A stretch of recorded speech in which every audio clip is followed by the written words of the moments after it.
જય ભીમ, જય ભારત, જય સંવિધાન. હવે હમણાં યુટ્યુબમાં છે ને બે ગધેડા ગાંડા થયા છે.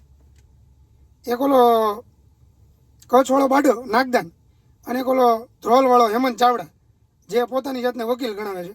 ઓલો બાડો તો ઠીક છે, બુદ્ધિ વગરનો છે, ભણ્યો નથી, અભણ છે. એટલે જોકે અભણ હોય તો એટલી તો ખબર પડે કે આવી વાતું કરાય કે ન કરાય. પણ એક વકીલ દરજ્જાનો માણસ જો કોઈની ઉપર આક્ષેપ નાખતો હોય અને આવી પ્રકારના ગંભીર આક્ષેપ કે રેપ થયા છે અને એ 3 વખત, તો આવા આક્ષેપ નાખતા પહેલાં આપણી આગળ પહેલાં આધાર પુરાવો હોવો જોઈએ, કંઈક એફઆઈઆરની નકલ બકલ કંઈક હોવું જોઈએ, કંઈક ફરિયાદ થઈ હોય તો એ હોવું જોઈએ, બરાબર. અથવા તો કંઈક છાપાનું કટિંગ છે એવું કંઈક હોય તો એના આધારે વાત કરાય. અધર હા એ સીધું જીકમ જીક થયા છે બે, હમણાં લગભગ અઠવાડિયાથી જીકમ જીક થયા છે. અને આવડા ઓલો વકીલ તો પાછો એવી વાતું કરે છે કે હું ફોનમાં કોઈ યારે વાત કરતો નથી અને વાત કરવાના 1 મિનિટના 1000 રૂપિયા ચાર્જ લઉં છું. તને ફોનમાં વાત કરવાના ઠીક, તને રૂબરૂ કોઈ પૈસા ન આપે. ફેસ ટુ ફેસ તું કદાચ વાત કર ને તો ફેસ ટુ ફેસ તારી પાસે સલાહ લેવાનો કોઈ 1000 રૂપિયા તને ન આપે 1 મિનિટના, બરાબર. કેમ કે તું જે છો, બરાબર, તારામાં જે હું આવડત છે ને એ આવડતમાં જોઈ લીધી. કદાચ તું બેઠો બેઠો સંડાસના બાથરૂમના ફોર્મ ભરતો, એ સિવાય બીજું એનાથી વધારે તારથી કાંઈ થાય નહીં, બરાબર. હવે આવડા બેઠા બેઠા અઠવાડિયાથી મંડાણા છે કે આનું આમ થયું, આનું આમ થયું. પણ ગધેડા કંઈક શરમ તો કરો કે પોતાને કાંઈ મા બેન દીકરીઓ છે કે નથી. જેની તેની પેલા ઓલા જામનગરવાળા બેનનો ઉપાડો લીધો હતો કે આમ છે ને તેમ છે ને 50 રૂપિયા વાળીને 100 રૂપિયા વાળીને આમ કરી નાખે ને તેમ કરી.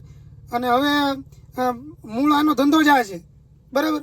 કેમ કે આજે આ વકીલ રહ્યો ને, એ વકીલ પોતે ખુદ એવું કહે છે કે હું સારો માણસ નથી, હું છેલ્લામાં છેલ્લી ક્વોલિટીનો માણસ છું. એનો બાપ એવું કહે છે કે હું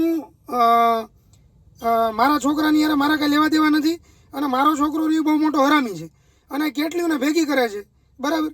એ નક્કી નથી. હવે એનો બાપ એવું કહે છે. પણ આ શું છે કે વકીલ રહ્યો એટલે અમુક છોકરીઓ શું છે કે બોલતી ન હોય આની બીકે, અને આ ભાઈને દોડવું તું ઢાળ મળ્યો, વકીલ છે એટલે એનો ફાયદો ઉઠાવે છે, બરાબર. એટલે આવા નવા ગધાડા ભર્યા છે, બરાબર, બુદ્ધિ વગરના, કે હું બોલવું, હું કહેવું, ક્યાં કોની યારે કેમ વાત કરવી. હવે વકીલ દરજ્જાનો વ્યક્તિ છે ને વાત પાછી એવી કરે છે, મારી યારે એવા એક્સક્યુઝ મને આપે છે કે મને મનસુખભાઈ બોલવાનું એવું કીધું હતું એટલે મારે બોલવું પડ્યું. પણ તો ગધેડા તું વકીલ છો, તને એટલી તો ખબર પડે ને કે હું આ બોલું છું, બરાબર. તો એનું રેકોર્ડિંગ થતું છે. પછી પાછો કે લે મેં વિશ્વાસ રાખીને, પણ તારે તો એને એમાં તો હું વિશ્વાસ રાખવો જોઈએ ભાઈ આપણે. અને પાછા ગધેડા જેવા આપણને એવા એક્સક્યુઝ આપે કે મને આવું બોલવાનું કીધું એટલે હું બોલ્યો, પણ તારે બોલાય જ નહીં. વકીલ દરજ્જાનો વ્યક્તિ છો, આ તું કોર્ટમાં કેસ શું લડે? આને જે કેસ આપતા હોય ભાઈ ધ્યાન રાખજો, તમને ગલવી દે. એ તો ગલાઈ જ જાય, એ તો ફીલીને વયો જાય, પણ આ તમને ગલાવી દે, બરાબર. કેમ કે આની જે દલીલ છે આની દલીલમાં કાંઈ લેવાનું નથી. અને આ એ વાતું કરે છે કે હું કાંઈ જેવો તો વકીલ નથી. પણ તું એકાદો કેસ તો તારો બતાય કે જેમાં તે કોઈને ન્યાય અપાયો હોય. તું એવો કોઈ મોટો હાઈ પ્રોફાઇલ કેસ લડ્યો હોય, તે કોઈને ન્યાય અપાયો હોય એવું તો બતાવ. કે ખાલી સંડાસ બાથરૂમના એને ફોર્મ ભરજ બેઠો બેઠો. અને આવી બધી વાતું નાગાની દલાલી કરે જ ઓલો કચ્છવાળો બાડો, એની દલાલીઓ કરે જ.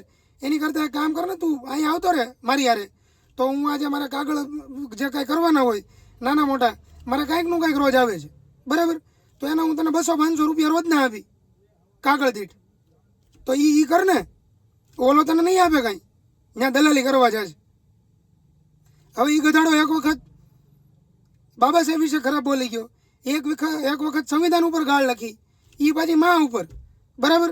અને આ હરામી, બરાબર, ગધેડો પાછો બીજાને લુખ્ખા કે.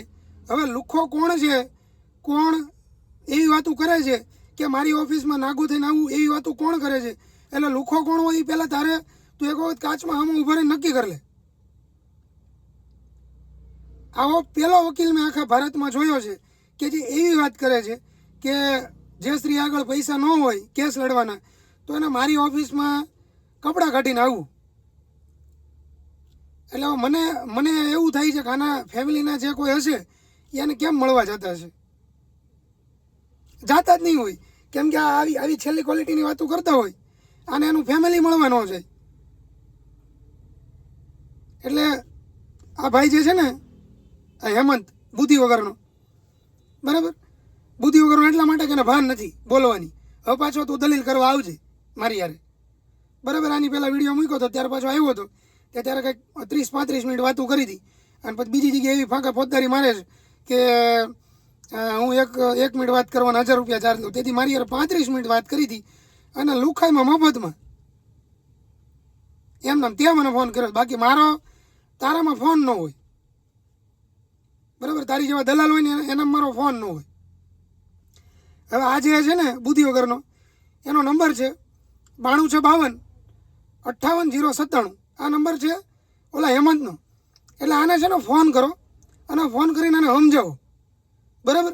અને એને કહો કે ભાઈ તારા ઘરે કોઈ આંટા નથી મારી ગયું, એટલે તારે કોઈને આવું કહેવાની જરૂર નથી. કોઈ આંટો મારી ગયો હોય તો કહેવાય, બરાબર. આપણે કોઈને લુખ્ખા કહીએ, હું કોઈને લુખ્ખો કહેતો હોઉં, બરાબર, તો એનું કંઈક કારણ હોય, બરાબર. તો આ જે હેમંત છે એ જેને તેને લુખ્ખા કહે છે, જેનું તેનું બોલે છે, બરાબર, તો એ બોલવાનું કંઈક કારણ હોવું જોઈએ. આ તો કોઈ કારણ વગરના ખાલી એટલા માટે કે એનો ખુલ્લો પડ્યો, બરાબર. ઓલી કચ્છવાળી ઓલી જામનગરવાળી સુનીતાબેનને હેરાન કરતો હતો અને આ ખુલ્લો પડ્યો અને આની બદનામી ઊભી થઈ. એટલે ભાઈએ આવા બધા નાટક ઊભા કર્યા. એટલે ઠીક છે, આનો નંબર હજી એક વખત કહી દઉં છું, 9252585097, બરાબર. આ બુદ્ધિ વગરને ફોન કરો ને એને સમજાવો કે આ કઈ રીતની તું વકીલાત કરે છે, કોકની બેન દીકરીઓને બદનામ કરે છે અને પાછો પોતાના વખાણ કરે અને એવા વ્યક્તિનો સાથ આપે છે કે જેણે બાબા સાહેબનું અપમાન કર્યું હતું, એક વખત સંવિધાન ઉપર ગાળ લખી છે, બરાબર.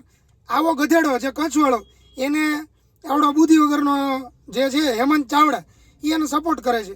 એટલે આ બે કેવા માણસો હશે એ તમે તમારી રીતે વિચારી લેજો. અને એનો નંબર છે, એ નંબરમાં ફોન કરજો અને ગધેડાઓ કોકની બેનું દીકરીઓને બદનામ કરવાનું બંધ કરો. એક વખત પોતાના ઘરમાં નજર નાખો, બુદ્ધિના બારદાન. જય ભીમ, જય ભારત, જય સંવિધાન.